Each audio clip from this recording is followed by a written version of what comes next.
Wally. Wally.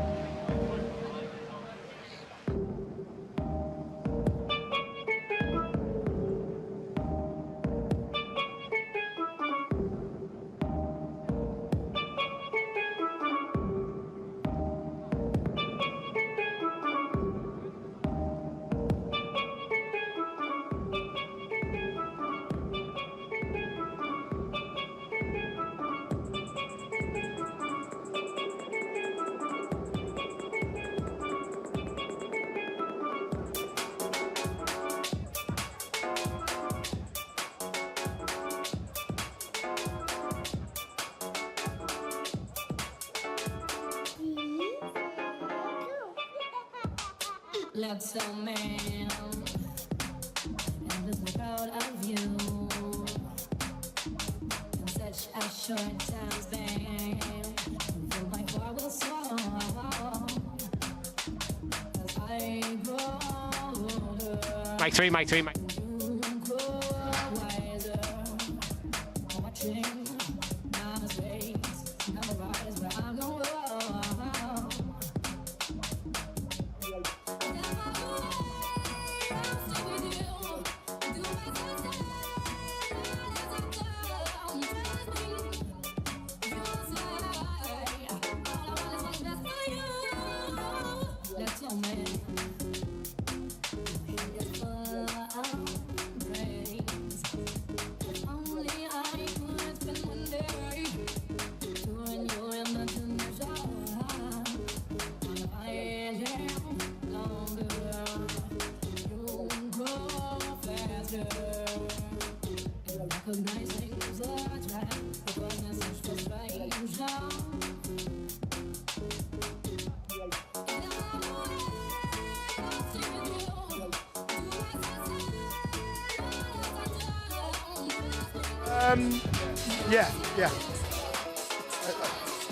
Yeah.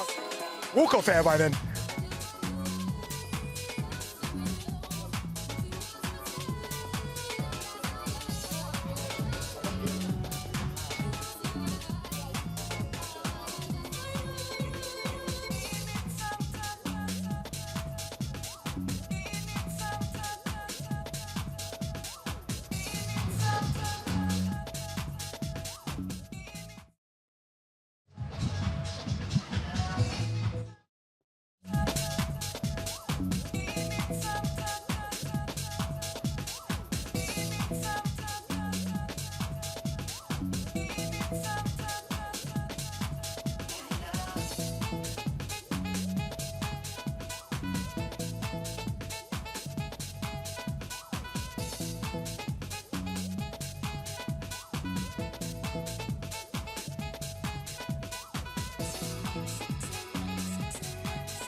Dances make a great boxer.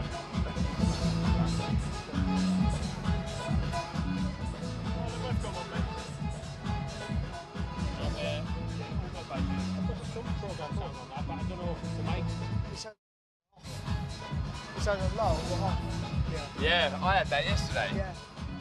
You were really loud. Mic 3, because I'm next to that. I can chat at it. Which hand are you holding your mic? 1, 2, 3, 4, 5, 6, 7, 8, 9, 10. Negative. That side.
ready.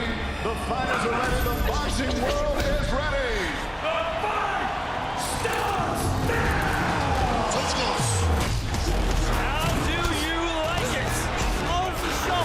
So aggressive, so focused. It all comes down to this.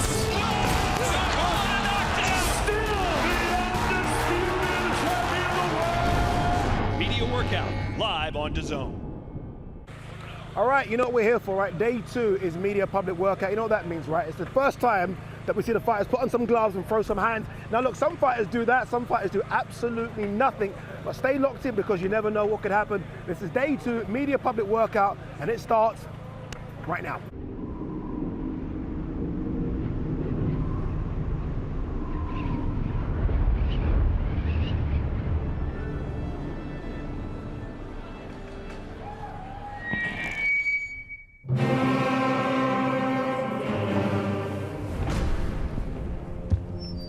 Ladies and gentlemen, tonight we gather to witness an epic rivalry between two titans, where the stage transforms into a battlefield.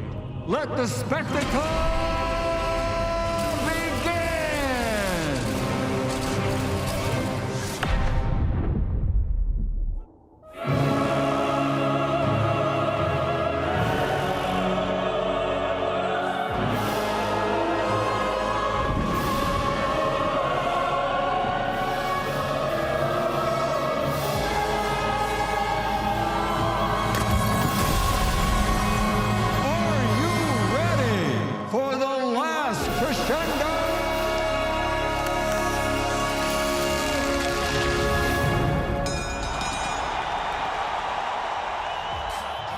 Welcome to day 2 of the greatest fight card ever. Day 2 is the media public workout. As I said at the top, it's a day where some fighters give us absolutely nothing. Some fighters do a little bit of something, but we at DAZN will do absolutely everything for you. Welcome to Riyadh, Saudi Arabia for something very, very special. The week has already been very, very interesting. I'm going to get to that in a minute.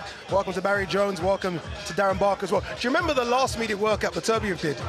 And he did like gymnastics and calisthenics in the ring. So as I say, some fighters do give you something. What are you expecting to see, Darren? Look, it's all part and parcel of it. I think the younger guys on the show sort of buzz off of this. I think the senior guys, they've been there, they've done it all before. But if you can't get up for this on the grandest stage of all, the biggest boxing card that's ever been, then there's something wrong with you. You know what I like? I like when the opposing fighter watches what his opponent's going to do. It's almost like the mind games, I guess, start now.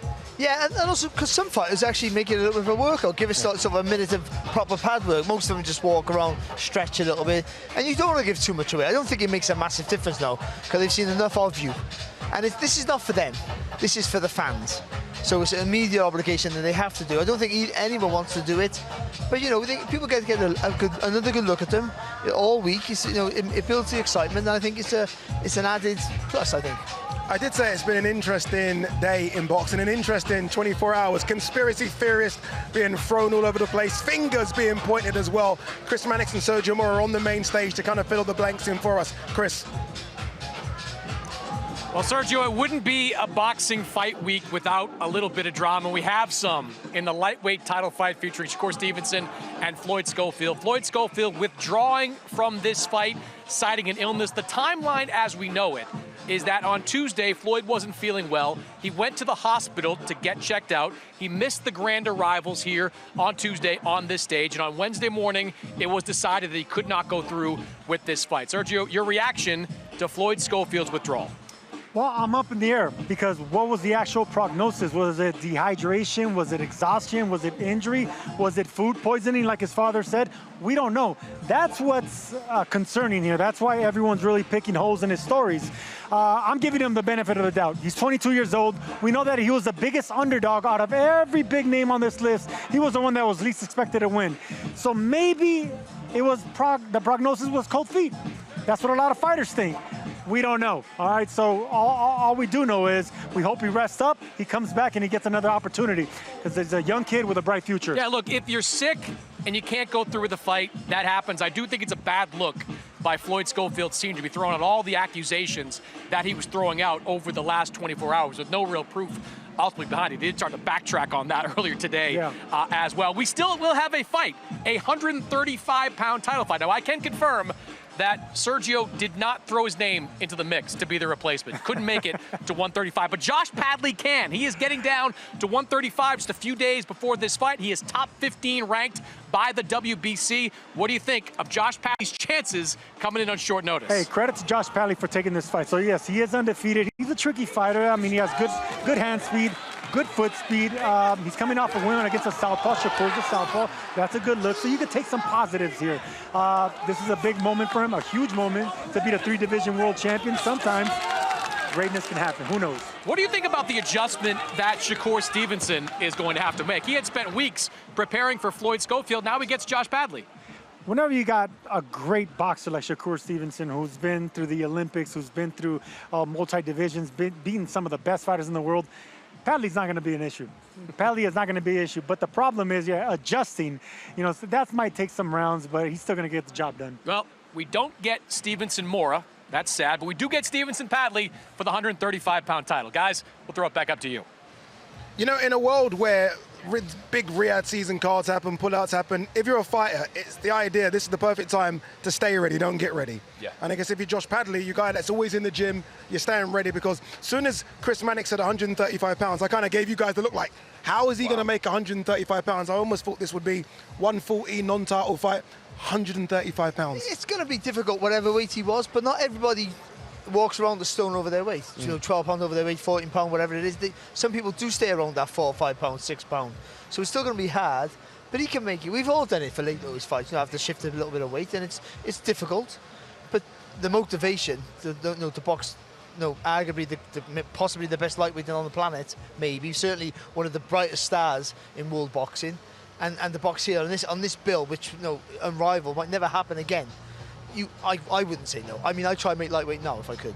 If you're a hardcore boxing fan, you probably know Josh Padley. If not, you would never have heard of him up until the Mark Chamberlain win. What a crazy 8 months for Josh Padley. You beat Mark Chamberlain, and now you're coming over here for the greatest fight card ever. Incredible. And look, I think all fighters out there should take note. Stay sharp, stay ready, stay in the gym, because opportunities in this day and age on these grand shows, there are opportunities, there are chances. And look, Padley's a very good fighter. It'd be one of the biggest upsets in all time. Forget British boxing history from a British fighter, but wow, he's got an opportunity, he's got a chance. Yeah, what an opportunity for Josh Padley. All right, the fighters are ready to kick this media workout off, and so is Mr. Thomas Triver behind us, looking very sharp as well. So let's throw it down to your MC. Ladies and gentlemen, welcome to the public media workout for The Last Crescendo, a great night of World Championship boxing to be held this Saturday from A&B Arena in Riyadh, Kingdom of Saudi Arabia.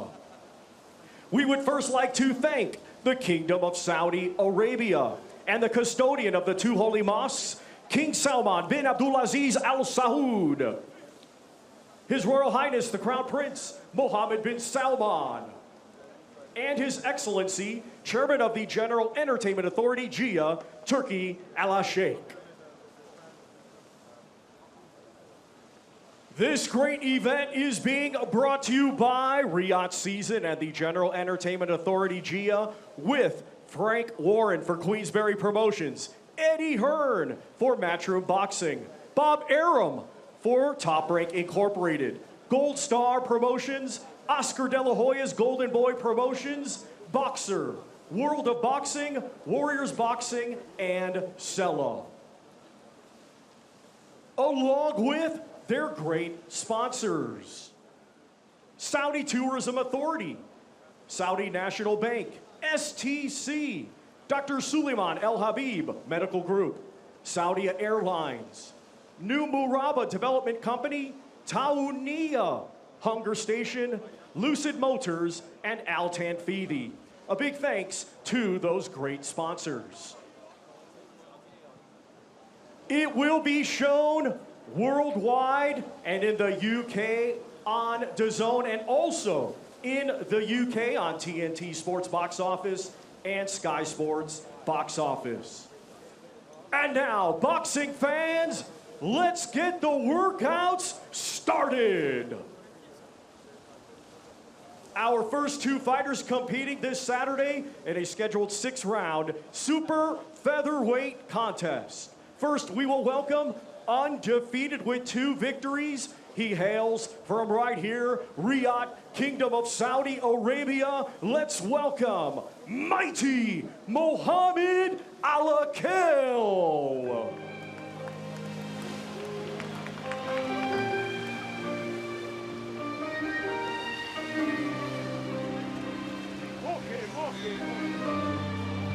Here comes Mohammed Alakel, the vastly improved Mohammed Alakel. I don't think I've seen a novice make such a jump from one fight to the second fight. And he surprised me just by how good he's become in the second fight. Yeah, he looked a totally different fighter. I think Darren commented on it and just said, this is not the same kid. He looks the same, he sounds the same, but he's not boxing the same.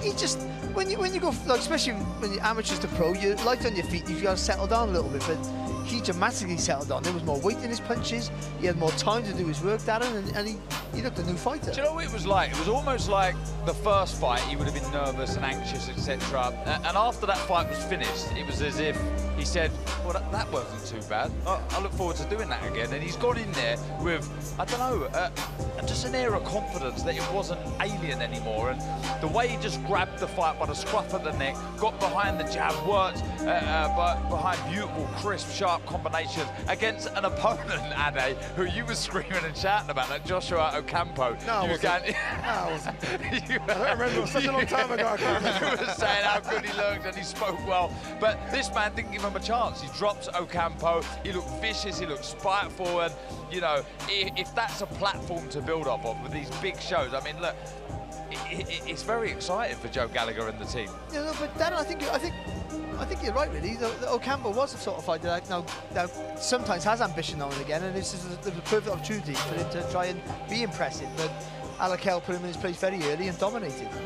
Tasha Jonas there on the apron as well. Big fight for Tasha coming up. Fantastic fighter, Tasha Jonas. Still going into her 40s. Incredible what she can do in the ring.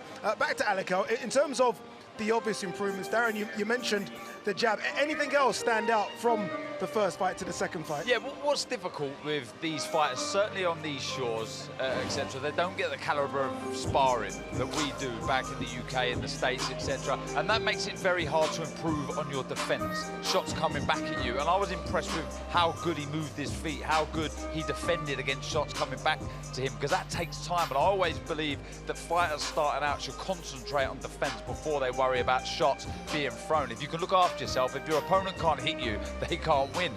You know what I really like, Barry? Joe's not really saying much. It's almost like the student knows exactly what the master wants, and Joe's just kind of a watch him brief here, which I really like. See, I think what Joe told him from the first to the second fight was pretty much, you got fast hands, you got fast feet, you don't have to rush it, you got plenty of time. When you got fast hands, you think you want to show people how fast you are, you have natural speed, enjoy it, and I think he improves.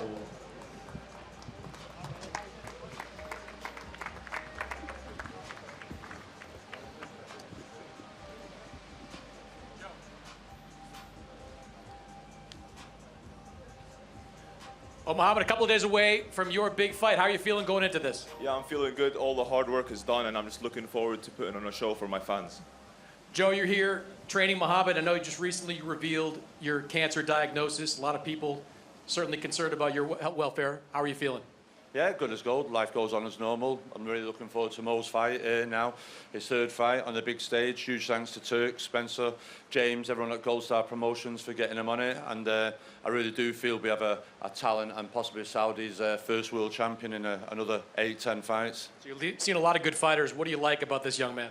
His dedication, his application, he's willing to learn. We've had Roberto Duran in the gym for the last 2 weeks, giving him advice, and Mo's been like a sponge. He's absolutely soaked it all in, and how can you not with a pound-for-pound legend like Roberto Duran? So Team Duran are here. They'll be with us in the gym tomorrow, and we look forward to another good performance Saturday night. Mohammed, that's a lot of good minds you've got in the gym around you. What have you learned from Joe and from Roberto Duran? Yeah, I've learned a lot, good experience, and yeah, I'm very happy and thankful. Good luck on Saturday. And Joe, we're all certainly rooting for you. Yeah, no problem. Life goes on, and we'll just make the best of what it is. Thank you very much. You got it. Cheers, thank you.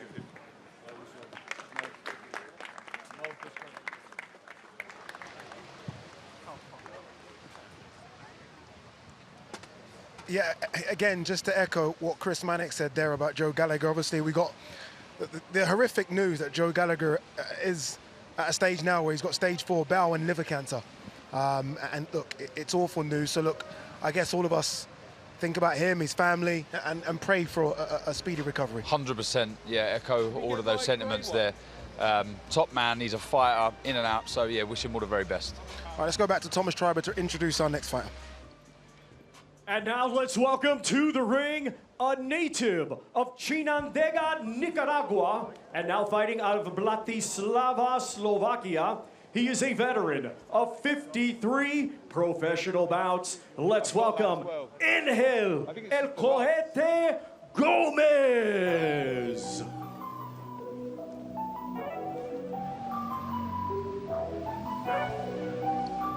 Angel Gomez. Look, 53 fights is 53 fights. Yes, there are a bunch of defeats there, but 53 fights means you're very experienced, you know how to survive, and he does that. Of the 42 defeats, I mean, only 8 have been by knockout. And only 2 stoppages in his last 20 fights, so he knows... I love how we're finding things here. Yeah, look, he knows how to survive. Me and Barry know, you know yourself, Barry, these type of opponents are here to serve a purpose. They're here to help the development of these young fighters to progress and learn and keep understanding the trade of boxing. But look, this man will do what he can, you know. Look, can you imagine if he was to get stuck in and try and fight? Because as I said with young Muhammad Alakel, these guys know how to look after themselves, but they don't often let their shots go because they understand their role in boxing, but they know how to fight, are they? So if he all of a sudden thinks, you know what, we're going to have a go here, it's a massive card. I always think that, like, with your journeyman, look, they know, you're right, they do know how to fight, and sometimes you watch a journeyman just decide, you know what, let's have it. Well, that's why you got carried away with Joshua Ocampo. I tell you what, stop reminding me. I tell you what journeymen used to do is they play their part, but if you weren't very good and just being protected, then they would go, they had some professional pride, and then they put it on you a little bit. But I think it's the climate that's changed now. He's here, as Jan said, part of his development. We just know, and if he comes to have a go, it helps Alakel because then he maybe gets a stoppage.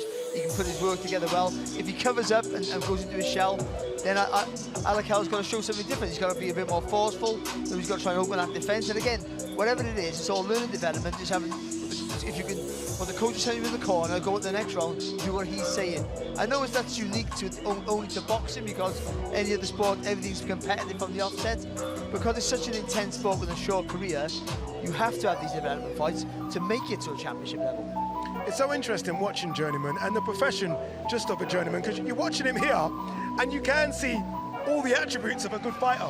Like you're watching his feet, you're watching his hand speed, but it's interesting how it just switches over to, okay, we know exactly the role that we play. Yeah, because as you say, thank you very much to Angel El Cohete Gomez. He won his first few fights. You know, he starts out with ambition, and I think he's found that actually, you know, I'm earning more money fighting regularly, and yeah. you know, as we've said, serves his purpose, serves his role very, very well.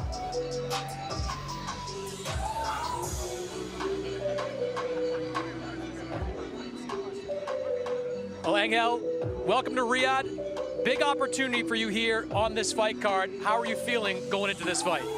Bienvenidos a Riyadh. Es una muy grande oportunidad para usted. ¿Cómo te siento antes de la...? Pues bueno, estoy agradecido por la promotora que me dio la oportunidad de estar aquí y mientras tanto venimos preparados para hacerlo mejor, dar una buena combate.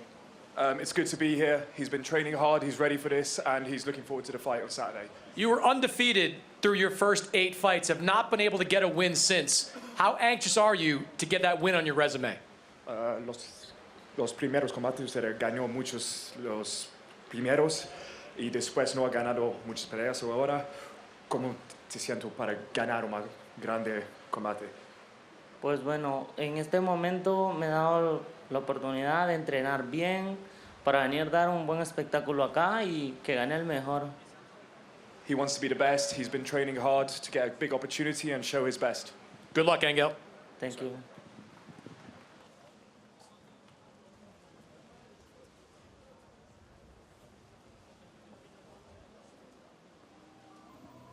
Our next fighter competing this Saturday in a scheduled 6-round welterweight contest. He is undefeated with 6 wins, 1 draw, 1 win coming by way of knockout. He hails from right here, Riyadh, Kingdom of Saudi Arabia. Let's welcome Ziyad Almaayouf.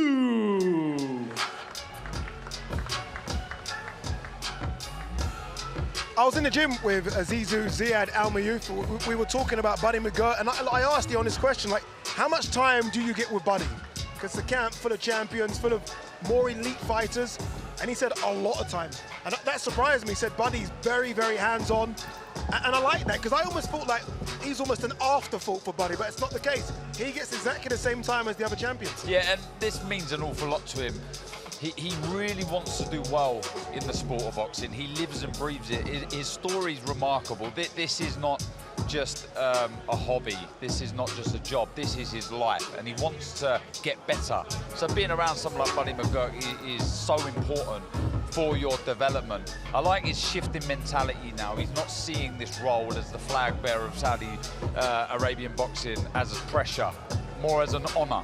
And he's going to go out there now and I think just express himself more from a technical side of things. He said he's been working more on defense, and I think that's correct. I want to see a workout though, Barry. This is the second time where he's come in and there is no workout attire.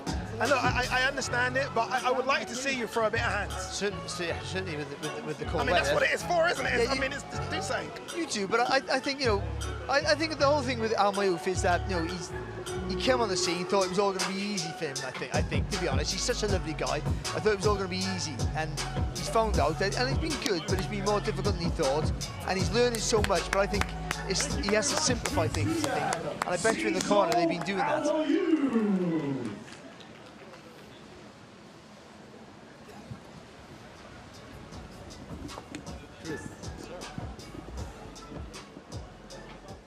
Well, Zizo, I know you were disappointed with the draw last time out. What have you been working on during this last camp?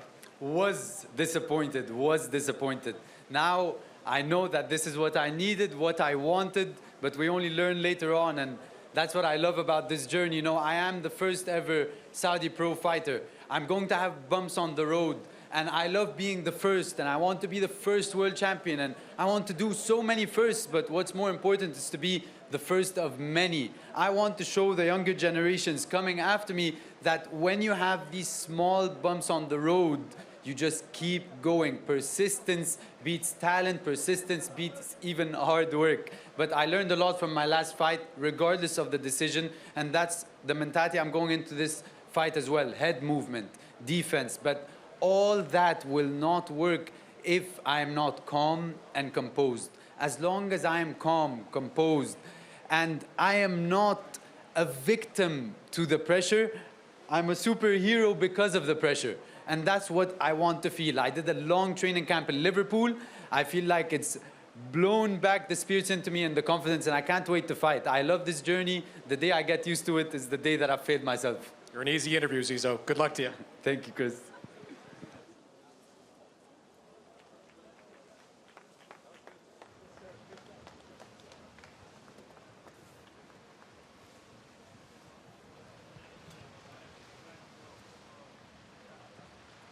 Our next 2 fighters competing this Saturday in a scheduled 12-round contest. It will be for the WBO Interim Light Heavyweight Championship of the World. Let's first welcome the challenger from Liverpool, England. He brings a professional record consisting of 30 wins, 2 defeats, 22 of those 30 wins coming by way of knockout. He is the former Ring Magazine champion and former WBA super middleweight champion of the world, Callum Mundo Smith.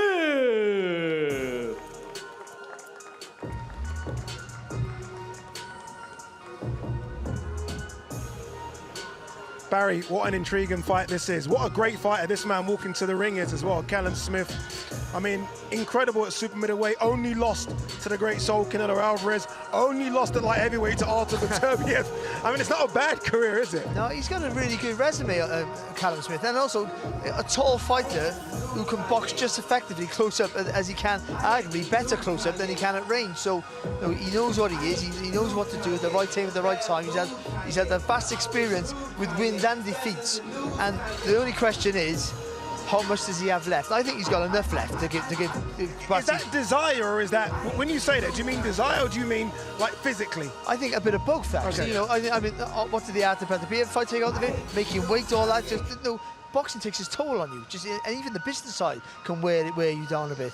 And you stay in for the money sometimes. I'm not saying that's his case, but that could be the possibility as you get later on in your career. But I think he has ambitions to be a two-weight world champion. I think he sees this now as the best chance of ever. He's going to do it. You know, this could easily be elevated to a full world title. And if he can get over the line against a Buatsi who's been hot and cold, then you know this would be the chance for him to do it. What an intriguing fight, Darren, isn't it? Brilliant. I mean, again, for what is the real main card opener, it's a fight that would do the M&S Bank Arena. It's a fight that could do the O2 Arena. It's such a massive fight. Thank you very much to Callum. Brilliant fight, really is. What Barry said there, you know, when you talk about desire to do it, I think his desire is purely because he wants to do it. He doesn't have to do it. He's got all the money in the world, money he can't spend. He's got the belts back home in his trophy cabinet, so he's doing it because he wants to, and that makes you a dangerous fighter, in my opinion. Who is the favourite here? I know I like to put you guys on the spot, but you know, we say the card's 50-50-50, and that's not really how it is. I mean, is it Buatsi a 60-40, maybe just? Yeah, it's Buatsi on form, I would say. You have to say Joshua Buatsi. Well, Callum, just days away from your return to the ring against Joshua Buatsi. You know, you contemplated retirement for a couple of days after the Artur Beterbiev fight. What made you make the decision to keep pushing forward? I just realised I hadn't fully achieved what I believe I'm capable of, and there was rumours this fight was going to happen, and it was the fight that motivated me. I always said it was a motivational thing. If there was something that made me want to get back in the gym and made me want to make the sacrifices, then I'll do it. And this fight was offered, and it's a fight I like, and it gives me a great opportunity to get back to where I want to be. What made, you said you learned a lot from that fight against Artur Beterbiev. What are some of the things you took away from it that you think make you a better fighter? It just highlights areas what you need to improve, and you know, losing definitely does that more so than winning. It's easy to paper over cracks when you're still winning and think you're doing everything correct, whereas losing, say, magnifies those areas, and if you don't go away and work on those, then it's, you know, it's pointless being in this sport. You've always got to evolve as a fighter and always got to aim to improve, and you know, I'm a bit of a perfectionist, so I'm constantly always trying to improve and better my game, and hopefully we'll see some of those improvements this weekend. Good luck, Callum. Thank you very much.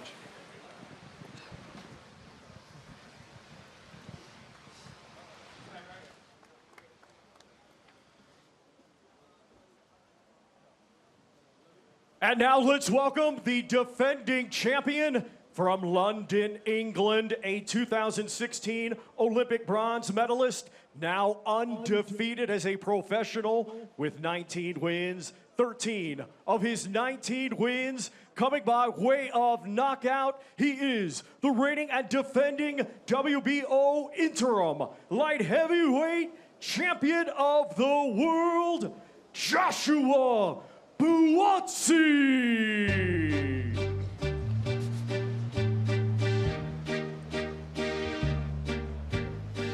Okay, here comes Joshua Buatsi, the unbeaten Joshua Buatsi, who last time on a Riyadh season card beat Willie Hutchinson, a very, very tough fight. Overcome that, now it's Callum Smith. Callum Smith's gonna join us in the studio as well. Come in, Callum. Okay. Here comes Callum. Callum, this is, I mean, you've done big cards before, you've done big events. This is interesting, isn't it? Yeah, it's huge, it's massive, it's a pleasure to be a part of it, and you know, I think you'll see it now, each fighter only probably gets bigger and bigger as the bill goes on. So yeah, it's an honour to be here, and I'm trying to soak it in, enjoy it more than I usually do. So many big domestic 175-pound fights. No one ever really put you and Buatsi together though, it was others. Where's this come from? Did you kind of put your hand up for it? Was it just an offer that came across the table? No, it was just, no, I heard a few whispers and rumours that potentially they wanted this fight on this bill, and he told me the bill, and to be honest with you, I thought it was too good to be true, and then it has. The bill I was told months beforehand is basically the bill that's happening, and it's a fight that motivates me. It's a fight that I like, and it's a fight that gives me a great opportunity to get back to where I want to be. Callum, boxing ability aside, what you do have in this fight in abundance is experience. 32 fights behind you. How do you get that into play Saturday night? I've just got to use it. You know yourself, 12 rounds is a long fight, and the fight can swap and change as things are going on. You've got to adjust and sometimes maybe change tactics midway through a fight. And I think that comes with experience, knowing when to put your foot on the gas, when to take it off and stuff like that. So yeah, you think you just gain experience over the years, and I believe I've got a lot now. Callum, the only question that people have, not about your experience, your quality of opposition and your ability to box, would be maybe the desire, because you've achieved so much. Yeah. What keeps you motivated?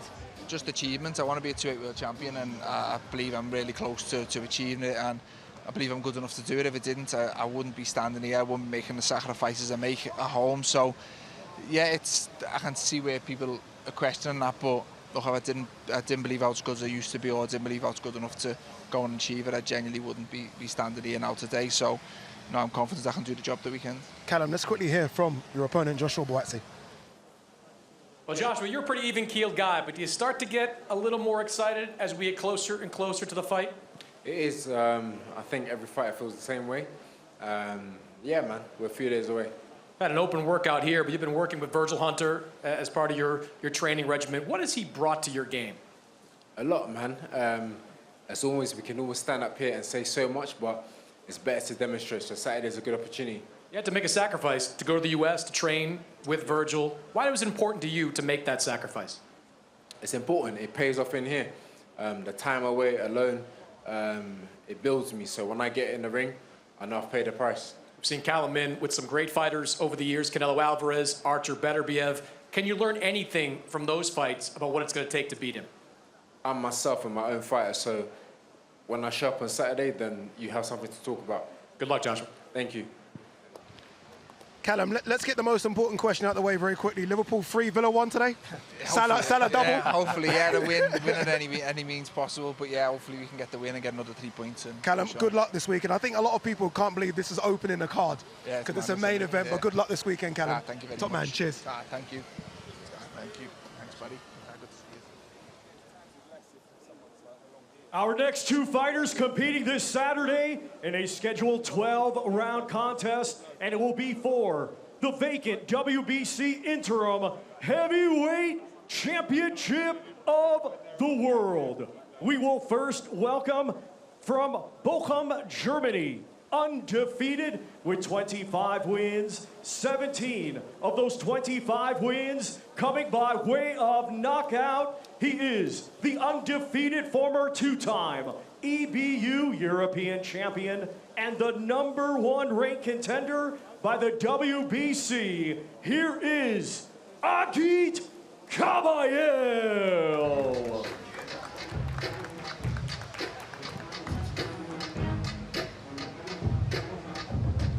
Sergio Mora has joined us in studio. Perfect timing. Oh, by the way, look at this. For the first time, a fighter's coming to the ring with gloves on, so we might get a bit of a workout here as well, Sergio.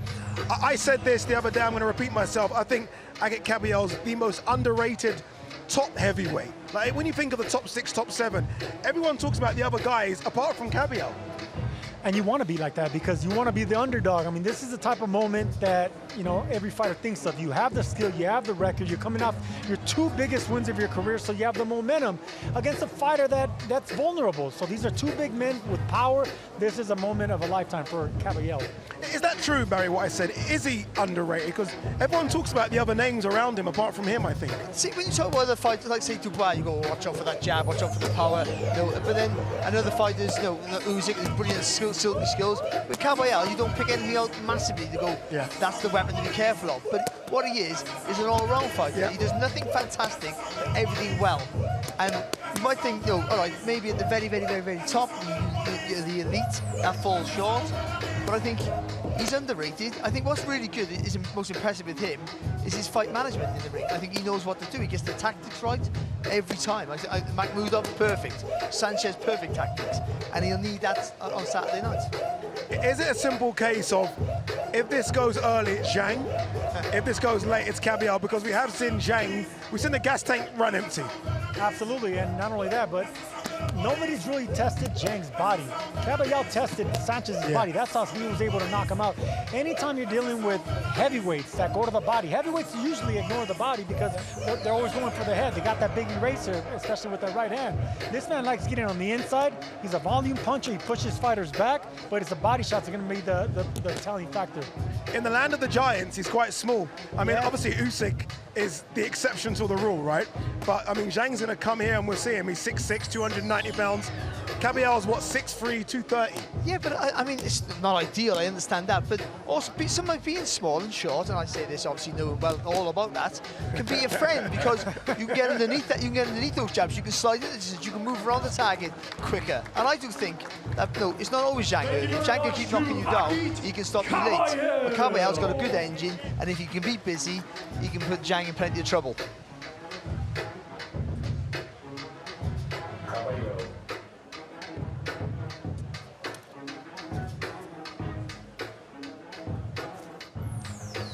Agit, we'll talk to you as you're getting your gloves taken off. The guys up there were saying that, you know, you've been pretty much one of the most underrated heavyweights over the last few years. Do you think in your last couple of fights, you're finally getting a chance to show people what you can do? Yes, of course. You know, the people say this, I know, but Saturday, another big test wait for me. I'm ready. We will see on Saturday, you know. It is a big test, no question about that. A very big man in Zhilei Zhang. You've beaten big guys before, but what's it going to take to beat this man on Saturday? We'll see, you know, I give not prediction. You know, he's a great opponent. He fight with a big name in his career. I respect him not.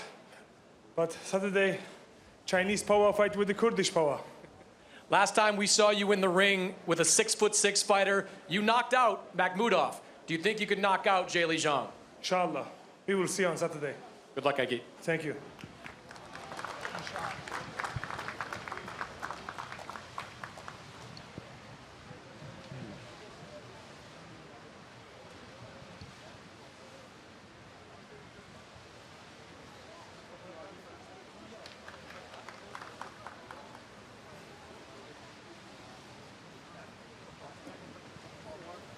And now let's welcome fighting out of Bloomfield, New Jersey, USA, by way of Shenzhou, China, a 2008 Olympic silver medalist, now with a professional record consisting of 27 wins, 2 defeats, 1 draw, 22 of those 27 wins coming by way of knockout. He is the former WBO interim world champion and the #2 ranked contender by the WBC. Here is Zhilei Big Bang Zhang.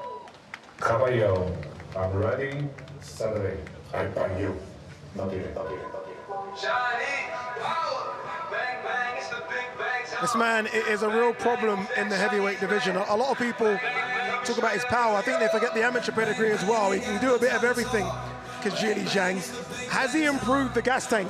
He looks a bit lighter, but I do wonder what you can do at 41. I think he's set in his ways now. I can't, and also he's technically a very good fighter. I think he has good technique. He punches correct, and his timing's very, very good. But he boxes for 20 seconds, 25 seconds max of every round. And that's the issue, that's the problem. But what he showed certainly against Joe Jones and others, that he can knock you out in any round. It hasn't got to be early. But the problem is, if you can get a big lead, you can take a shot. Because at some point, like he did with Parker, he's going to hit you, he's going to hurt you. How you react to that just dictates whether you can beat him or not. And it's power as well, Sergio, that he doesn't seem to load up with. Now, you watch those 2 knockdowns that he did against Joseph Parker, he barely touches him, or at least that's what it looks like. And you're down and you're out and you don't know what happened. When you're that big, that strong, that heavy, you don't need to hit a fighter clean. You're always going to hurt him wherever you touch him. And the thing about Zhang is he fights like in slow motion. You know, he's really wicked with that right hook. Anytime you have a left-hander with that right hook, it's hard to get away from that. And this man, once he's on the outside or the inside, he's always dangerous. And like I said, doesn't need to hit you clean. Always going to be powerful. There was a lot of talk about Zhang versus Martin Bakole. It never happened. Can you imagine the carnage with those 2 290-pound men? The difference is Bakole might not be as big a puncher, but he might be physically stronger, but he has a better engine now. And and meaner. I would think Zhilei Big Pin Zhang. Who's favourite for this fight? You know, Sergio? I'm picking Kabayel. Okay. I like Kabayel's momentum. I think I've seen Zhang vulnerable before, especially if it goes into the second half of the fight. I definitely, the longer it goes, the more I favor Kabayel.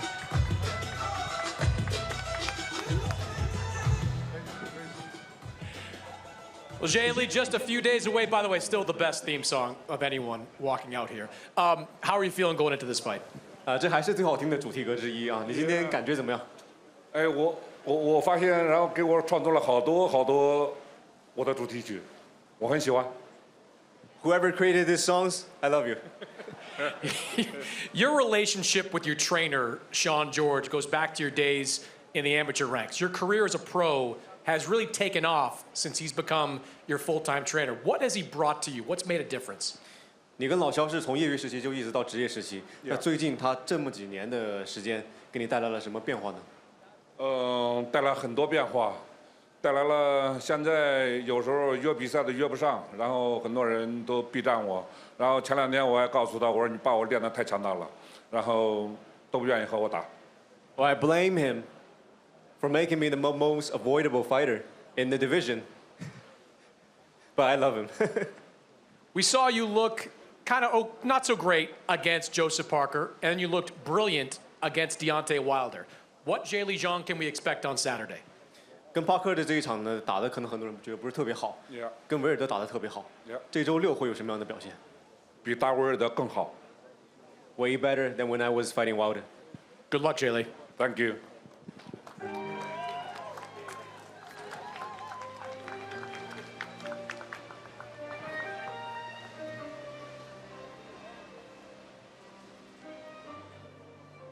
Our next two fighters competing this Saturday in a scheduled 12-round contest. It will be for the WBC Interim Super Welterweight Championship of the World. Let's first welcome the challenger from Khiva, Uzbekistan, a stellar amateur with over 300 victories. He now has a professional record of 10 wins, just 1 defeat, 1 draw, 7 of those 10 wins coming by way of knockout. He is the former WBA Super Welterweight Champion of the World, Israil the Dream Madrimov.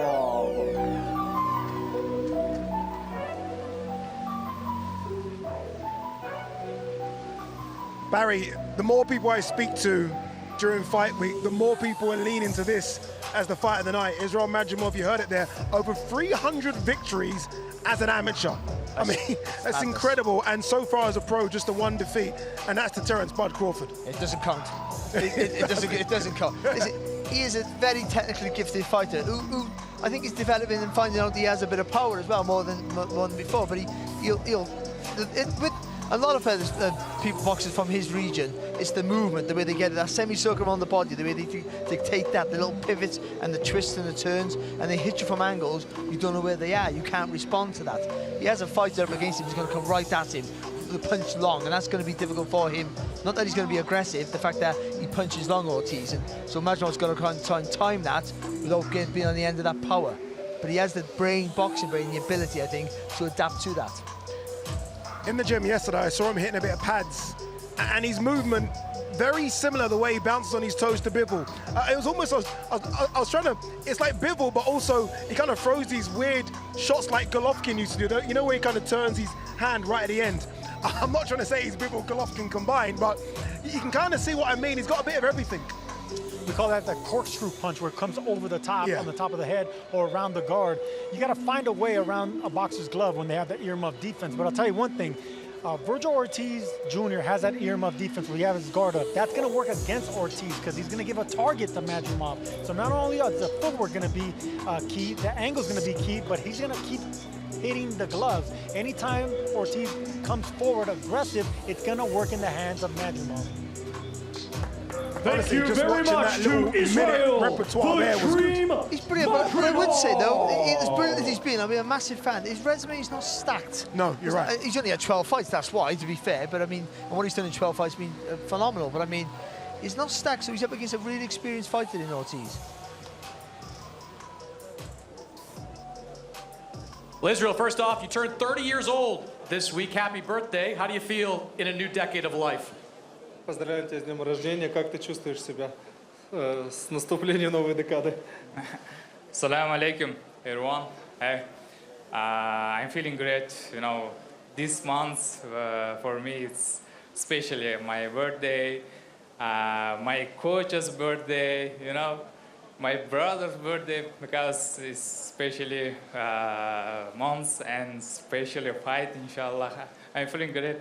You fought a very competitive fight against Terence Crawford. What did you learn from that experience? Что ты извлек из боя с Теренсом Кроуфордом? I want show inshallah on Saturday this plan. You're fighting a young, very strong fighter in Virgil Ortiz. What kind of fight are you expecting? Ты дерешься с очень молодым и агрессивным бойцом. Какой бой ты ожидаешь? Interesting fight for me, my career, because you needed see this fight. Good luck, Israil. Thank you so much.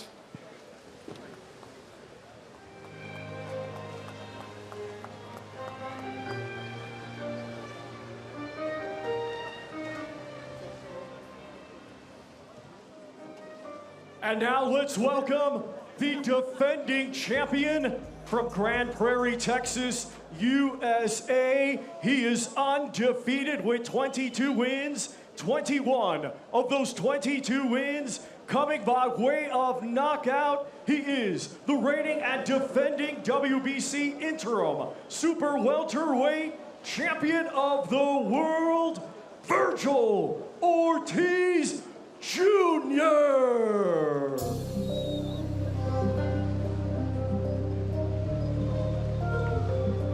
Sergio, you know, as well as the battle of the fighters, obviously Virgil Ortiz versus Israil Madrimov, I love the battle of the minds as well. Joel Diaz with Israil Madrimov, Robert Garcia, trainer of the year with Virgil Ortiz, two world-class trainers with two very, very good fighters. Two of my favorite trainers coming out of the Southern California area. I'm big fans of both, but I'm a big fan of this man right here because yes, he's all power, he's destruction, but what a lot of people don't give him credit for is intelligence. You have to be intelligent with that pressure that Ortiz puts on you, and he finds a way out. You know, whenever he's having issues with movers, like he did against McKinson. Yes, McKinson went into the second half of the fight, he figured him out. Kavalauskas, who was able to put him down, you know, was fighting at angles, he was able to find a way there.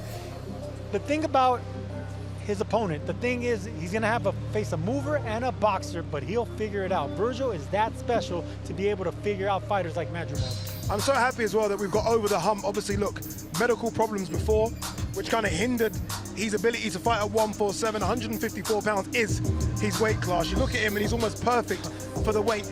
This is such an exciting fight, Barry. This clash of styles dictate this is going to be a really, really good fight. And also, if anyone's seen Virgil Ortiz, he'll make it a good fight. You can't escape him. So at some point, Madrimov's going to have to hold his feet and fire back just to stem the flow. Junior.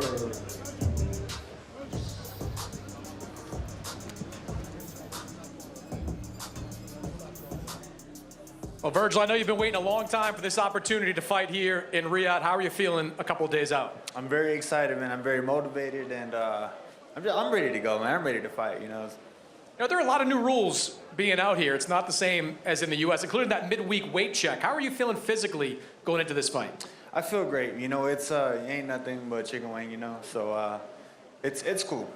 You know, with Sergey Boachuk, you knew it was going to be a toe-to-toe fight from the very beginning. We've seen Madrimov fight a couple of different styles in some of his recent fights. What kind of fight are you expecting?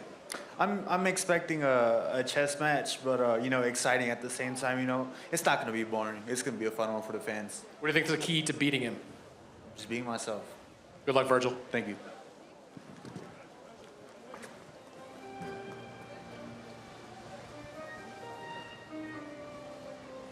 I love it. Just be himself. The great Virgil Ortiz, the unbeaten Virgil Ortiz as well takes on Israil Madrimov. Zhilei Zhang versus Agit Kabayel. And to kick off the big show, Joshua Buatsi versus Callum Smith. 3 fantastic fights, 3 50-50 fights. More to come as well.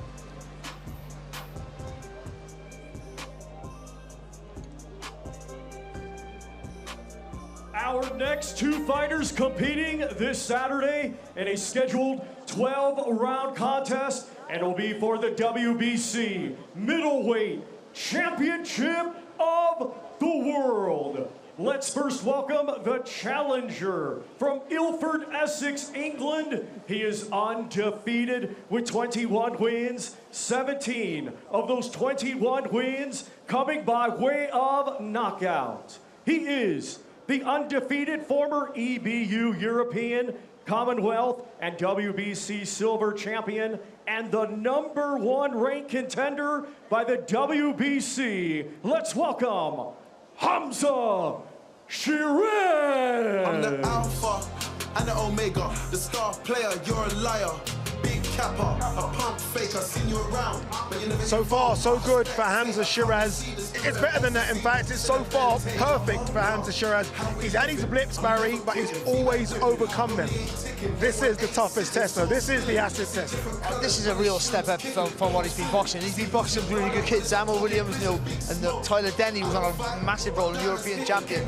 But I feel Hamza Sheeraz in the last 2 or 3 fights really knows who he is and what he is now, and he understands. Even though he's a tall fighter, he's got that judgment of the distance. He knows that jab's a good weapon for him, but also he finds the space for a tall fighter up close. He finds the space for that uppercut and that hook. That's very difficult to do for a big fighter, to get the leverage with those long arms. But he somehow can do it the way he starts to turn his body. So he's starting to understand what he can do really well. And I think, talking about fighters in form, this is a fighter whose confidence is as high as anyone's on the card right now. Sergio, 4 years ago, he decided to relocate to America. That's where he trains. He trains out of the States. And we've spoken about it before, me and Hamza. He says he's getting sparring that he couldn't get in the UK. He's getting all types of styles. And as a Brit, they're putting it on him. I feel like he's benefited from going out to the States. That depends where you're at. I mean, there's the East Coast way of fighting, of course, the world-famous Philly gyms, the Southern California gyms. Anywhere in the States, you're going to find great sparring. And that's what a lot of these Europeans, a lot of these Japanese fighters, and South Asian fighters, they get the sparring, the hard work, and the American style.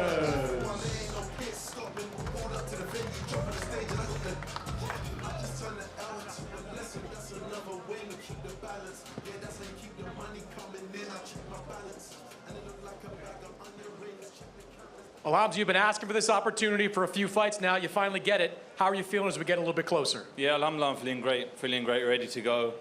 Just soaking it all in. Damas is an experienced guy in multiple weight classes. What's going to be the key for you to beating him?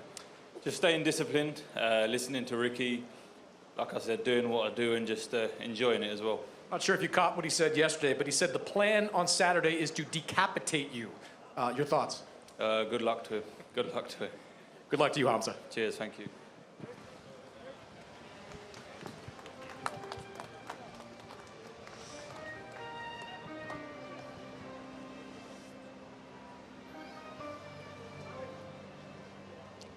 And now let's welcome the defending world champion from Elias Piña en la República Dominicana. He has a professional record of 24 wins, just 1 defeat. 18 of those 24 wins coming by way of knockout. He is the reigning and defending WBC middleweight champion of the world, Carlos El Caballo Bronco Adames.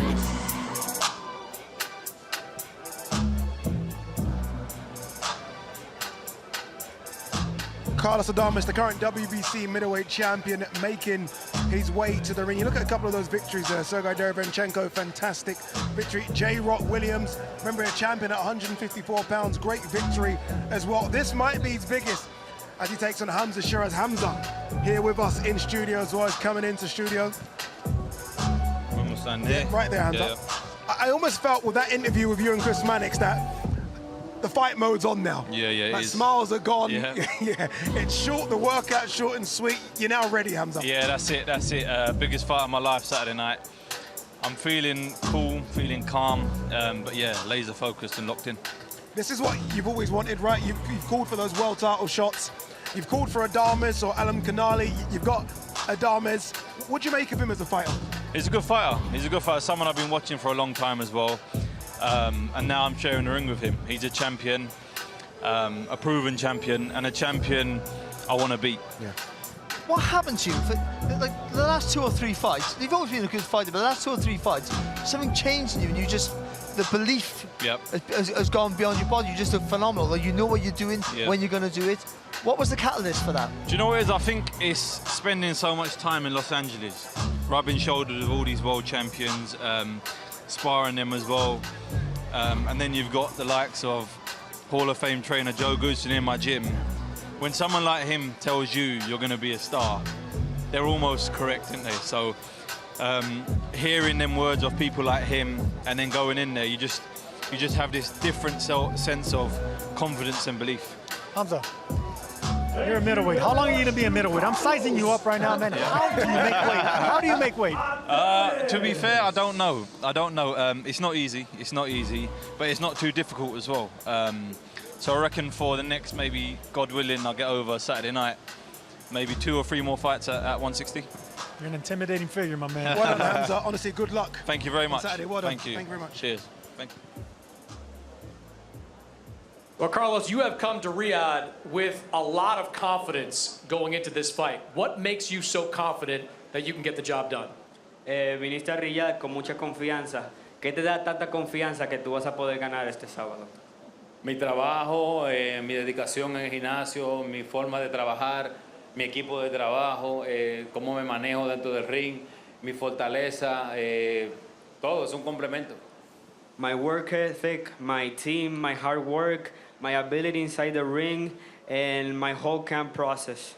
We haven't seen you in the ring since last June. How anxious have you been to get back into a fight? No te hemos visto en el ring desde junio. ¿Cuánta ansiedad tú tienes para volver al ring? Tengo mucha, me siento muy bien, me he preparado muy bien para esta pelea. Pienso que voy a dar la mejor versión de mí en esta pelea. Verán un nuevo Carlos Adames que se enfrenta a todo tipo de retos. Pienso que me siento muy bien. I'm very anxious to get back. I think you will see a different Carlos Adames. I think you will see a great one, too. That's a big man in Hamza. What's the key to chopping him down? Es un hombre alto, Sheeraz. ¿Cuál es la idea principal para poder ganarle? Los cocos son más altos y los tumbamos. Pienso que a él lo voy a tumbar también. Coconuts in coconut trees are higher, and we can still take them down. Good luck, Carlos. Thank you.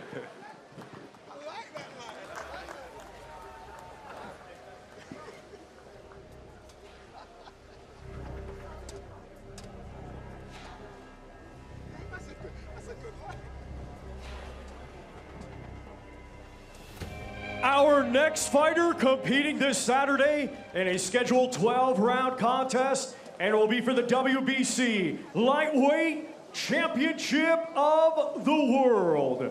He will be taking on the challenger, Josh Padley. Let's welcome the defending champion, fighting out of Brick City, Newark, New Jersey, USA, a 2016 Olympic silver medalist, now undefeated as a professional with 22 wins, 10 of those 22 wins coming by way of knockout. He is a 3-weight world champion and the reigning and defending WBC lightweight champion of the world, Shakur Stevenson.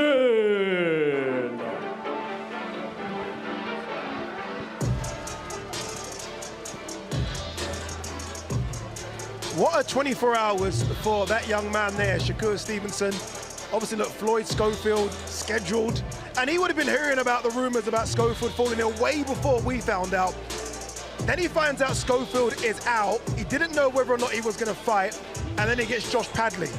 I mean, it's been a difficult 24 hours for Shakur Stevenson, Sergio. Yeah, but you can tell, I mean, the way he's handling it, it's fine. I mean, Shakur Stevenson has been through this. I mean, through the Olympic rankings, through 3 divisions in boxing, fighting the absolute best.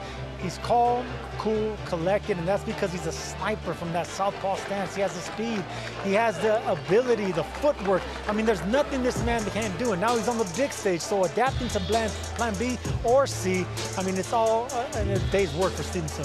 He must have said to Eddie, Eddie, get me anyone. Eddie, I need to fight. Like, I can't have had a fight camp and not fight.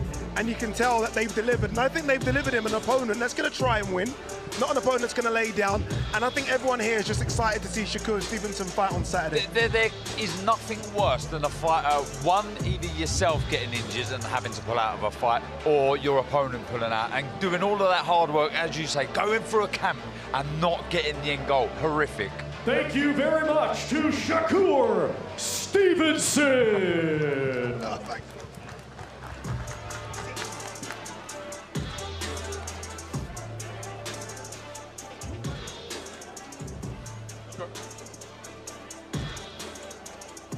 Well, Shakur, you just can't escape the drama, can you? What have the last 24 hours been like? It's been fun. I mean, I love the show. I love everything about this.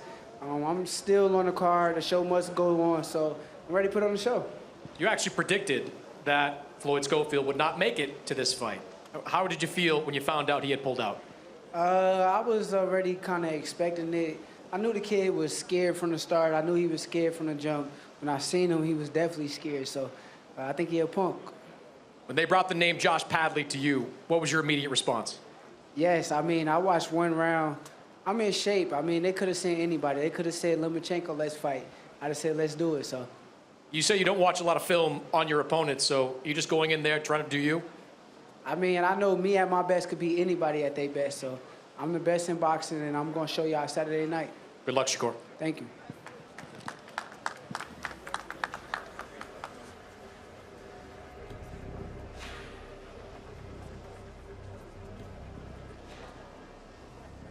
Ladies and gentlemen, our co-main event this Saturday is scheduled for 12 rounds, and it'll be for the IBF Heavyweight Championship of the World. Let's first welcome the challenger.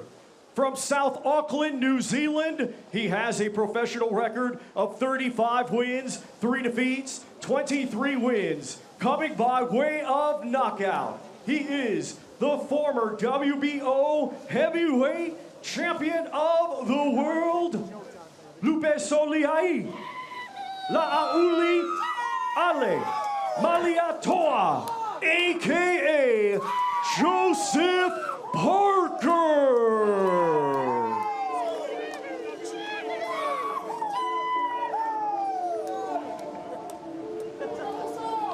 As Joseph Parker makes his way to the ring, Shakur Stevenson has made his way to the studio.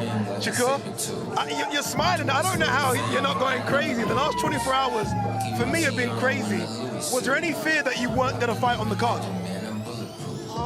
Yeah, it was a little fear, but once they got it together, I got back focused, and my mental is straight. I'm ready to perform. I've been ready to perform for a couple of weeks now, so it's time. I heard you say to Chris that you already knew that there was going to be an issue with Floyd Schofield's team. What is going on there, you think, with what's happening with Floyd Schofield, senior and junior? It's hard to really tell. You know, all I know is he's a clown, his dad is a clown, and I'm not trying to entertain the circus, so I kind of leave it alone. Josh Padley now steps in. Obviously not much time at all to get to know your opponent, but what do you know about the Brit? I know me at my best is better than everybody, so I go out there and show the world who I am, they're gonna see. Do you watch him though? Will you study any tape in this short period? It ain't really no time to do that. I mean, I go out there and fill him out, and like I said, me at my best is better than everybody. Nobody can beat me, so I'm gonna show y'all. Shakur, everyone knows you as a lethal boxer, but are you going for the knockout against this kid? I try not to look out for, I don't want to look for the knockouts. I know the knockout guys don't look for the knockouts, so I'm not going to look for it, but I definitely want to put on the show. Final one, Shakur. Is the Floyd Schofield fight now done forever? Would you ever entertain it again if it came up? I mean, I gave that kid an opportunity of a lifetime, and a lot of people didn't want that fight, but I made it happen for my fan base. So since I did that, I feel like he slapped me in the face. So right now, I'm not really thinking about it. I will say this, and I think I speak for every fan around the world. We're so happy that you're fighting on Saturday. Yeah. We're like, we need to see Shakur Stevenson, so we're very happy. Shakur, good luck. Get out of the cold and go and enjoy what you're going to do for the rest of the day. I am very, very happy that young man is fighting on Saturday. Yeah, I agree. He's a pound-for-pound star. He needs to be on the card. So yeah, great job to everyone involved. Great job to Josh Padley as well, being in shape and being ready for the call. All right, let's talk about this big man in the ring, Joseph Parker, former world champion himself. Let's not forget that. Beat Andy Ruiz nearly a decade ago. He is a much better fighter than the guy that obviously fought Andy Ruiz, the guy that fought Anthony Joshua, and the guy that fought Joe Joyce.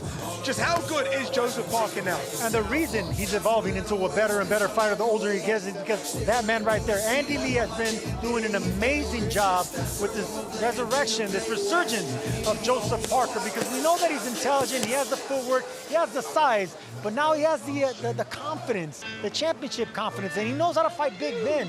He's been doing it for the past 8 years. I mean, every big man in the heavyweight division, he's been in there with, and he's found a way to win, compete, or give him hell. Joseph Parker's the truth. I hear a bit of snapping those punches as well, Darren. Let me tell you about Joseph Parker.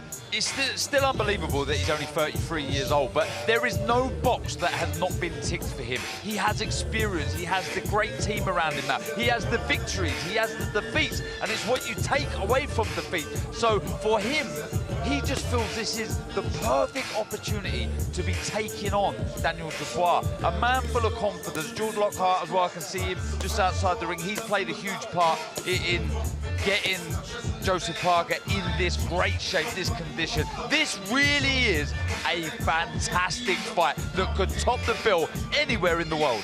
You know what's interesting? Obviously, look, he's a lot heavier. I say a lot. He is a few pounds heavier than he was in his last fight. And you watch him on his feet, he still looks light on the feet as well. So they transfer the extra weight correctly. Hence why George Lockhart's come into the camp to do so. You're right, it's a main eventer anywhere in the world, and we're lucky to have it as chief support here.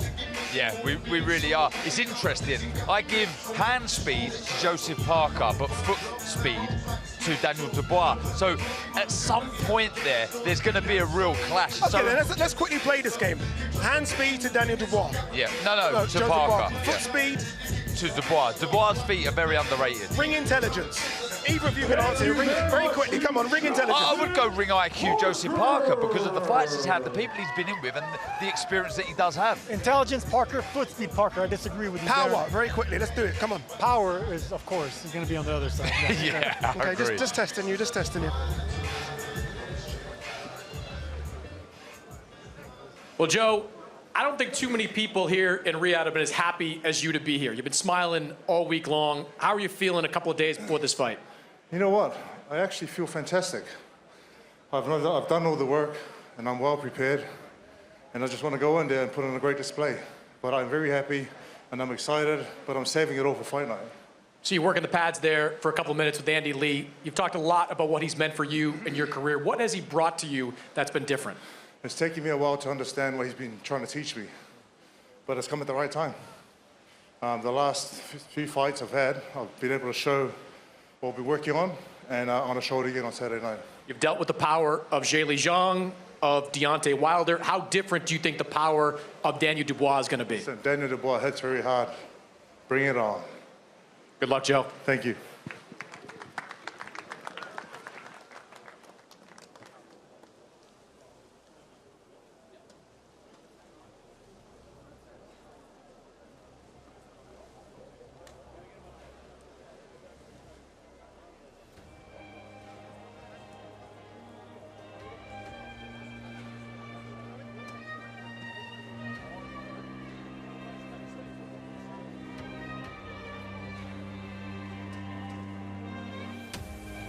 And now let's welcome the defending champion from Greenwich, London, England. His professional record, 22 wins, 2 defeats, 21 of his 22 wins coming by way of knockout. He is the hard-hitting, reigning, and defending IBF heavyweight champion of the world, Triple D, Daniel Dynamite Dubois. Yo, hear me now, rude boy and rude girl. Joseph Parker, you know say you're in a world of trouble when you want to test the champion. You know, I keep repeating myself with Daniel Dubois, but I'm going to repeat myself again. What a turnaround, what an 18 months. The run is incredible. Really, really good rounds against Alexander Usyk in Poland. 100 pounds lighter than Jarrell Miller and stopped him. Hrgovic was unbeaten, the boogeyman stopped him. And AJ was on course for a fight with Tyson Fury, stopped him. Yeah. Insane. When you talk about the resurgence and making people believers, the most important thing here is he believes in himself now. He really does, because there would have been times there when he was in real dark places. But he's recovered, and he just shows you, you're only 1 or 2 wins away, and look at him now, he's the champion of the world. Joseph Parker is going to join us in studio now. Let's get Joseph in. Here comes the big man. Joseph, you know what? Let's all turn around and watch this. Let's do this for a few minutes, Joe. What do you make of what Daniel's doing? Light on the feet. Daniel has very good footwork. I remember listening to you commentating for a few of his fights, and he said his footwork is very good. Yeah. Like he moves away from the punches, and he closes in real fast with his foot. Very subtle how he does it, just gradually moves in and out of range. How do you combat that? How do you approach this fight? Is this about variation? I think with Daniel's variation. Yeah. I think if you stand in front of him, you're gonna get hurt. If you stand in front of him, he's gonna unload with those big bombs. You know, big power. But you've got your own attributes as well, Joseph. He's got very fast feet. You've got very fast hands. Listen, I've seen his hands look pretty fast too. But I mean, he might have worked on his hand speed. Are you looking forward to? Can you look forward to what you know is going to be a very difficult fight? Can you be excited about it? I am excited. I'm happy. I'm relaxed. I'm calm. I'm looking forward to the challenge of fighting the champion of the world and putting my best foot forward and seeing what I can do against him. All right, let's hear what the current IBF heavyweight champion's got to say. He's in the ring with Chris Mannix. Well, Daniel, just days away from defending that heavyweight title of yours. How are you feeling going into this fight? I'm feeling confident, ready to go now. It's fight time, let's go. I was asking Joseph Parker about the impact that Andy Lee has made on him. You've had Don Charles in your corner now for several fights, done a great job with you. What kind of impact has he made as your trainer? I think it's been a team effort, not just Don, my dad, and everyone that's around the team. They're just all working together, and it's powerful. Joseph Parker was just up there, very complimentary of you and your skills. What do you think of Joseph Parker? I'm just ready to fight on Saturday. Let's go. Let's go, man. How important is it for you to defend this heavyweight title? Really important, you know, the step to greatness, really. So, yeah, I'm ready. Good luck, Daniel. Thank you. God bless. There you go, Daniel Dubois. Very simple. That's what Daniel Dubois always says, just ready to fight. Joseph, what do you do for the next 2-3 days? Is it just hotel, relax? What do you do? Relax. I'm still put a bit of work in. Yeah. Still hitting the pads, stretching, loosening up, and beating everyone at table tennis. Can I come round? Beating everyone at poker, beating everyone at all the games we have at home. It's just simple. Simple. It's fight week, so I have to win. Joseph, honestly, good luck. Thank you very much. Good luck, Joseph. Looking forward to this one. Good luck. What a fight, what a fantastic chief support. There you go, Daniel Dubois versus Joseph Parker, IBF heavyweight world title on the line. Shakur Stevenson against Josh Padley. Josh Padley on his way to Riyadh, Saudi Arabia. What a story this would be if he could shock the world and become the WBC lightweight champion.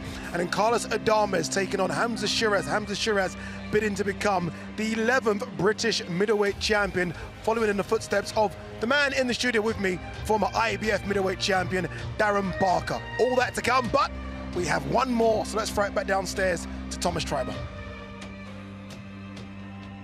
Ladies and gentlemen, our highly anticipated main event is a rematch scheduled for 12 rounds, and it will be for the undisputed light heavyweight championship of the world. Let's first welcome the challenger. His professional record, 23 wins, just 1 defeat, 12 wins coming by way of knockout. He is the former unified light heavyweight champion of the world, Dmitry Bivol.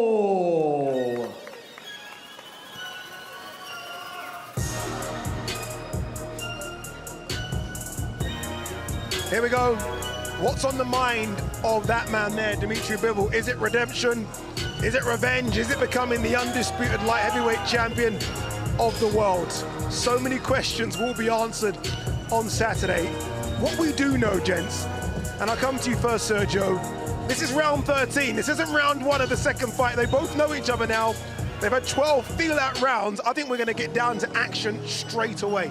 There's no other way. I mean, this is the second chance, a second opportunity for a fighter, a great fighter that came up short, but he came up short not because of what he did inside the ring, it's just what the judges saw outside the ring. He started off faster, but Beterbiev closed out stronger. So if Bivol can close out stronger and do exactly what he did in the first fight, I don't see how he doesn't win this fight. Do you know what? You spoke to both guys on Monday. Yeah. And do you know the impression I got was neither were that impressed with one another. You know, for this man here, he felt that Beterbiev would punch harder than he actually did. And he was like, yeah, you know, he punched hard, but it wasn't that great. So he's going to take confidence from that. And I think Beterbiev thought that this man may be more slippery and he may not get to him, but he did get to him in the 10th, 11th, 12th round. And though he did go points for the first time, I almost got the impression he was saying he's had harder, tougher fights. That's interesting, and I don't know who that suits. It may slightly suit Beterbiev, because if this man gets a little bit, I don't know, switches off and thinks I can take the power, I can take the shots of Beterbiev, he may walk onto one, he may get a little vulnerable and, I don't know, a little carried away. I can't see it because this man's ring IQ is second to none. It's exceptional. You said it there, round 13, this is going to be another blockbuster. You know, I would pay to go into both of their training camps to see how they train. So unique, so different. Both of them come from that old school Soviet Union style of training, but you watch them and you wouldn't know they've come from the same amateur setup because they box so differently. Bivol and mover, and we're seeing bits of it here. He likes to move, always on the balls, or isn't he, on toes of his feet. He's a fantastic fighter, Sergio. You know, the Russian school of boxing, just like the Cuban school of boxing, is some of the best, right? But the thing about the Russian school of boxing, Beterbiev comes from power, from aggression, from coming forward, looking for the knockout. He comes from the chess playing side of Russian, you know, the cerebral, using the ring, boxing around, using his jab. Two complete schools of Russian boxing, but the absolute best. Dmitry Bivol! What we just see there was poetry in motion.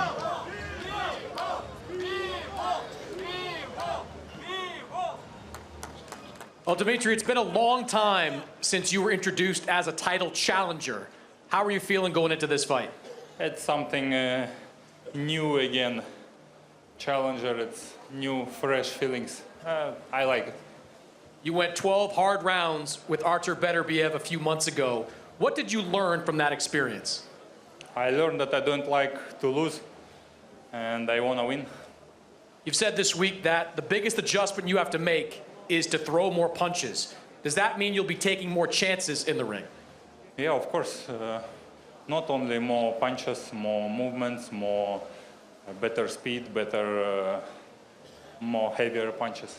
Felt his power for 12 rounds. Does that make you more prepared for it the next time around?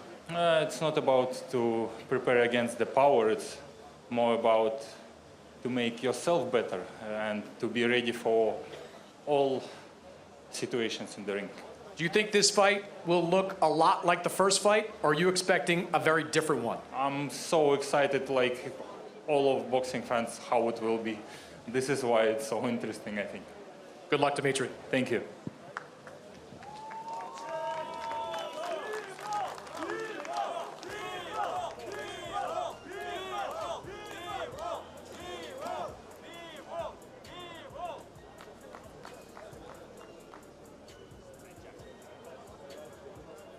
And now let's welcome the defending champion.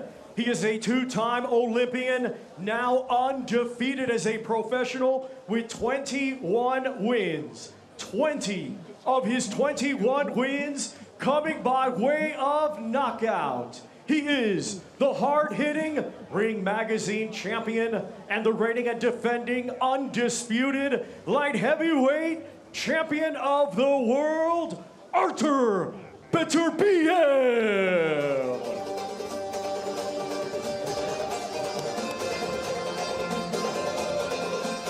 Here comes the undisputed, undefeated, currently unbeatable Artur Beterbiev making his way to the ring. Very cool as well. Look at him. That's a nice little cap. As he makes his way to the ring, the great Dmitry Bivol joins us in studio. Dmitry, how are you? Good. Feeling good? Good. Is this like round 13 for you, as opposed to round 1? Is it like round 13? It's more about round 1, to be honest. Yeah. Is it strange? Chris said it there as well. Is it strange you being a challenger? Like, is it giving you new energy? Kind of strange, but I think fresh feelings, new feelings. Yeah. At some point, I don't like that I lost, but this time it's like I came here without some heavy bags with my belts. It's not bothering, like, you know, on the shoulders. And now you can feel a bit more relaxed, ready to go. Yeah, maybe relax, and you could have a chance to get more. Yes. Dmitry, the game plan last time was almost perfect. Almost perfect. How do you go the next level now and make it the perfect game plan so you get your arm raised at the end?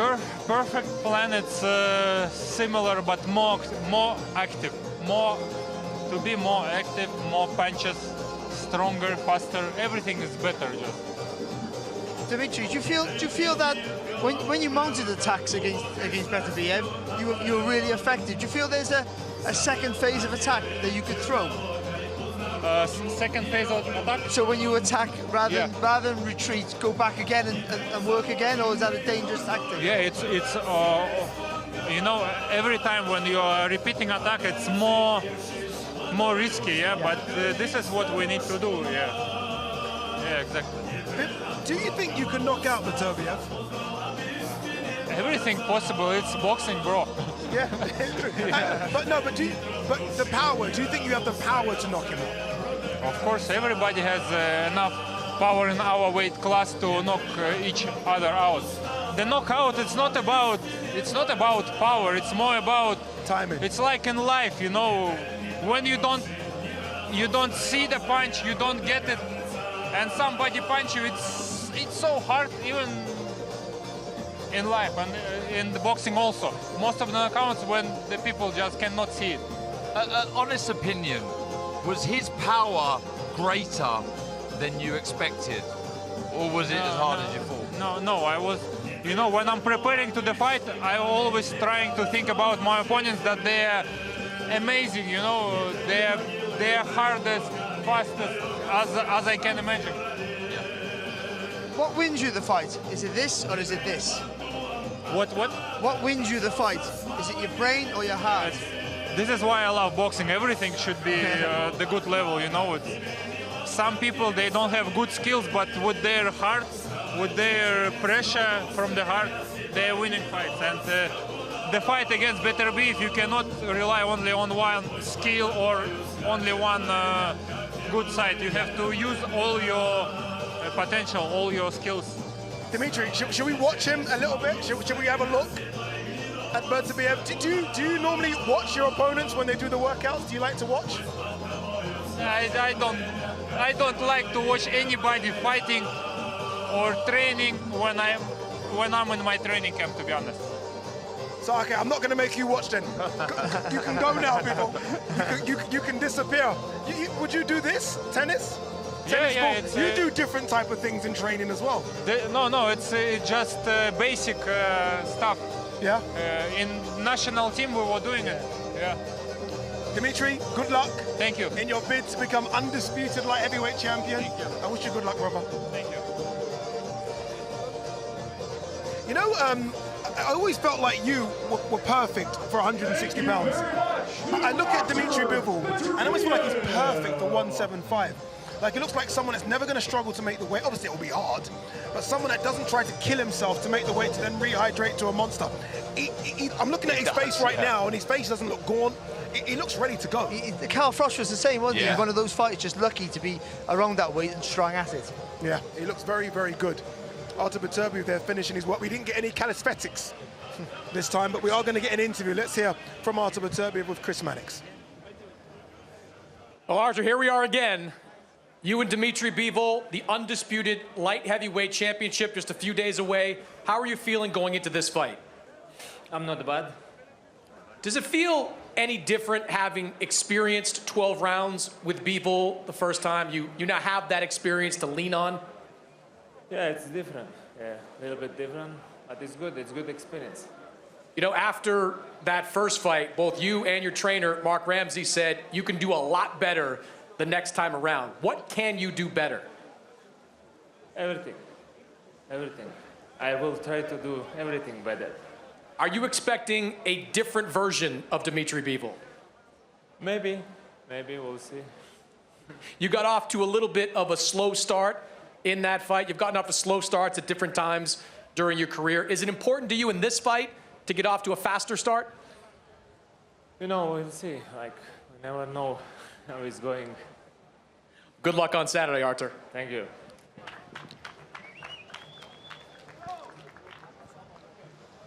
That's why Chris Mannix is the best in the business, because I mean, you got to think in your toes when you're interviewing Artur Beterbiev, because he doesn't give you much, but what he does give you is a fighter that comes to take your head off, and he's going to try and do that to Dmitry Bivol on Saturday. Saturday coming your way. Remember, buy it now at thezone.com. Artur Beterbiev versus Dmitry Bivol 2 for all the marbles at 175 pounds. Only one place to watch it, and that is the home of boxing, The Zone.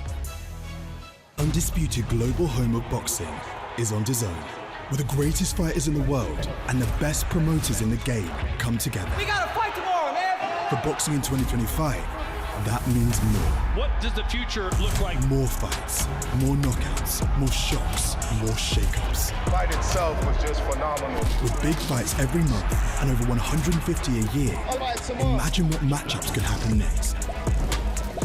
There will be more contenders at all the weights, for all the belts, from rising stars to superstars. Are you not entertained? At venues all over the planet, with unbeatable broadcast talent. Hello, people. Good to have you with us this evening. Experts, analysis, champions, legends. It's that first punch that lands dictates who's gonna win. Nobody brings you closer to the action, anywhere, on any device. It doesn't get any better than this. Because if the fight is on, it's on DAZN, the global home of boxing.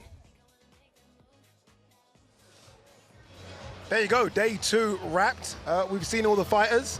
Some of them have joined us in the studio as well. It's good to see Hamza Sheeraz, obviously big opportunity for him. Great to see Dmitry Bivol, looks fantastic. What did you make of what we just saw? I'm just so excited. You see me smiling on camera there. I'm just ready to go now. And by the looks of all the fighters there, so are they. You know, we said it's a formality, but I see a real buzz. I see a real aura. I see the sense of fighters that feel very honored to be in the ring there and be a part of this event. And I've no doubt that all of these fights are going to catch fire at some point. We didn't see many fighters throw hands there. I mean, not many hit the pads, but one that we did see was Joseph Parker. And he looked really sharp, and he looked light on his feet as well. There's a man, I think he believes his destiny is to be a 2-weight world champion. I mean, he's so comfortable and happy in himself.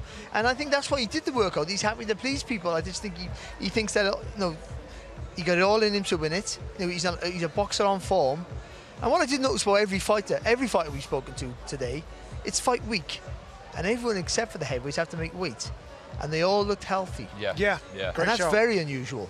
Yeah, great shout indeed. What a fight card is coming your way on Saturday. Let's remind you of what we got coming your way. Not that you need reminding, because you know what's coming your way. Ziyad Almaayouf versus Jonantas de Oliveira. Mohamed Alakel will take on Hengel Gomez. Joshua Buatsi will take on Callum Smith. Zhilei Zhang, Agit Kabayel. Titles on the line, by the way, and both of those fights And then we get to the real stuff. Virgil Ortiz Jr. versus Israil Madrimov. A lot of people thinking that could be fight of the night. It could be this one. Carlos Adames versus Hamza Sheeraz. Shakur Stevenson will take on Josh Padley. On his way here right now is Josh Padley. Daniel Dubois versus Joseph Parker. And then Artur Beterbiev versus Dmitry Bivol 2 for the undisputed light heavyweight championship of the world. Hey? I mean, what are we doing here? We're giving you too much, man. We're giving you too much. I said it the other day, it's an overdose. It really, I mean, it's like Christmas. It's just unbelievable. I'm gonna ask you this tomorrow. I'm gonna ask you this on the way in. I'll probably ask you this on Saturday before the fighters make their walk. Fight of the night. Which one do you think will deliver us fight of the night? Well, I'm going Chief Support. I think Support? the two heavyweights, there's so much on the line. Two fighters that truly believe in themselves, and I think this is going to lock. They're going to lock horns straight away, and it's going to be bombs away. You could close your eyes, put your hand in a hat, pick out a fight, and I think anyone could be the fight of the night. But I'm going to go with Adames versus Sheeraz. I think there's going to be drama, there's going to be tops and tails, there's going to be adversity in that fight for both, and I think Sheeraz might just come out the winner. All right, 2 days down, 2 more to go, and then it's Saturday, and it's going to be special. Make sure you go to thezone.com/boxing to purchase this event. We'll see you tomorrow for the press conference. That's going to be interesting. Friday weigh-in, Saturday. Well, it's the greatest card ever. See you tomorrow. The fight card of the century, live on DAZN, February 22nd. Dubois versus Parker, defend or dethrone for the world heavyweight crown. Beterbiev versus Bivol 2 for the undisputed light heavyweight championship. The fight card of the century, February 22nd, with belts on the line all night. Buy now at DAZN.com/boxing.